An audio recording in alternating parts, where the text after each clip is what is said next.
Welcome viewers. We are back with an amazing video of why did Russia invaded Ukraine. Ukraine and Russia are two countries that border each other in Eastern Europe. On Feb 24, 2022, Russia sent its army into Ukraine and began trying to take over the country by force.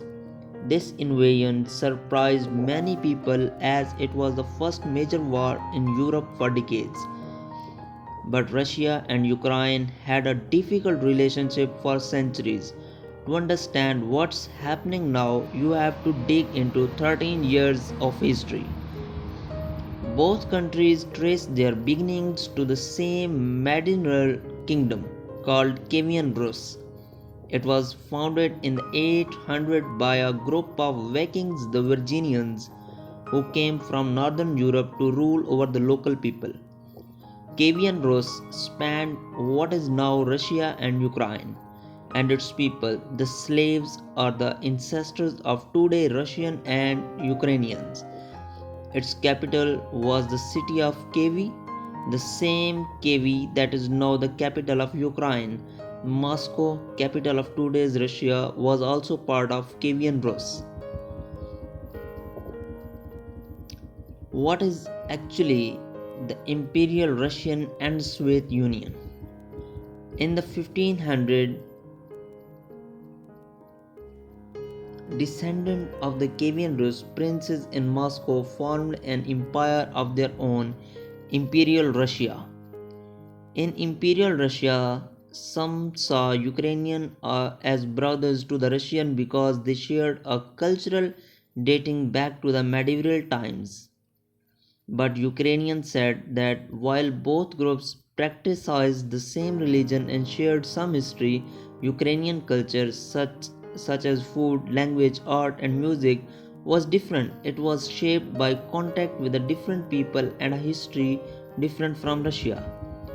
In Revolution, February 1917 forced Russia leaders Nicholas II from the throne. Another revolution that the same year created a new empire called the Soviet Union. Some Ukrainians didn't want to join the new Soviet empire.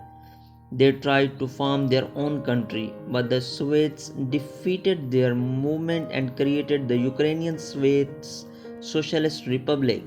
Instead, one of the member of republics that made up the union. At first, it allowed Ukrainians to keep their culture and run their local government, but when the Soviets became the fear that Ukrainians wanted independence, they took their power away. In 1991, the Soviet Union collapsed. Ukraine and Russia, which both had been part of Soviet Union, became independent countries. Fast forward to 2013, Ukraine President Viktor wanted Ukraine to be loyal to Russia, so he decided not to sign a trade agreement to bring Ukraine closer to Europe. Ukrainians protested, they kicked Viktor out of office and elected a government that favored Europe rather than Russia. Russian President Putin claimed that despite these protests, most Ukrainians wanted ties with Russia. He also worried that Ukrainians would join a military alliance with the US and Europe that would be a threat to Russia. In 2014, Russia took over an area in southern Ukraine called Crimea. It also sent soldiers and weapons to eastern Ukraine, claiming to be helping people who wanted to be part of Russia. In the 8 years since then, both about 14,000 people have died and 1 million people have fled to escape the fighting. In February 2022, Putin again claimed that Ukraine and Russians are one people. He sees Ukrainians and Russians as brother nations and say that because Russia is the older brother, it should get to be in charge. Most Ukrainians disagree. They have been inspired by the words of their president Zelensky, who told Putin that Ukrainians want peace, but if they need to, they will defend their country's independence. Putin invaded, and this time his plan is to take over the entire country. Ukrainians are now fighting the Russian army trying to defeat what they say an occupation. In Russia, the people had no say about whether to invade. Many are protesting against it. Many families have both Russian and Ukrainian members. Both of this, a lot of people on both sides of the border do not want to fight a war against each other. The United States and much of the Europe are on the side of Ukrainians. They believe Ukraine should also be able to decide its own future. Now, the time is the major question: what is the global impact of Russia-Ukraine war?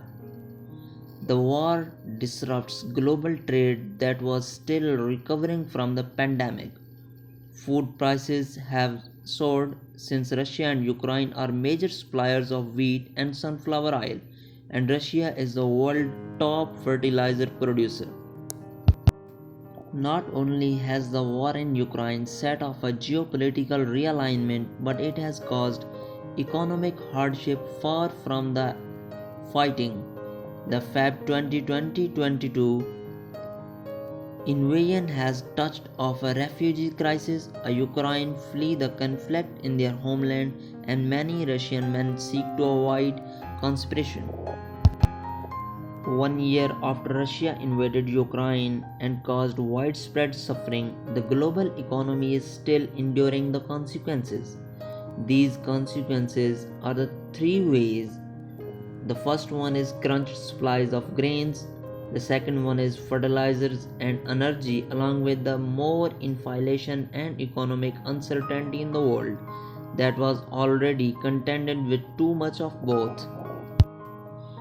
Just due to this war, almost 8,231 people had died and 13,734 people are injured till now. During the Cold War years, the possibility of a third world war was anticipated and planned for by military and civil authorities in many countries. World War III could be started by the two Russian actions that would likely prompt by United States and Europe to go from just providing military aid to Ukraine to executing their own military action against Russia, a use of a nuclear weapon or an attack of a NATO country. Now at this time, the role of China is quite critical in this situation. If China were to side with Vladimir Putin, there will be a World War III. Keep in your mind, if China were to side with Putin, there will be a World War III. If you like our informative video, please subscribe our channel and comment us.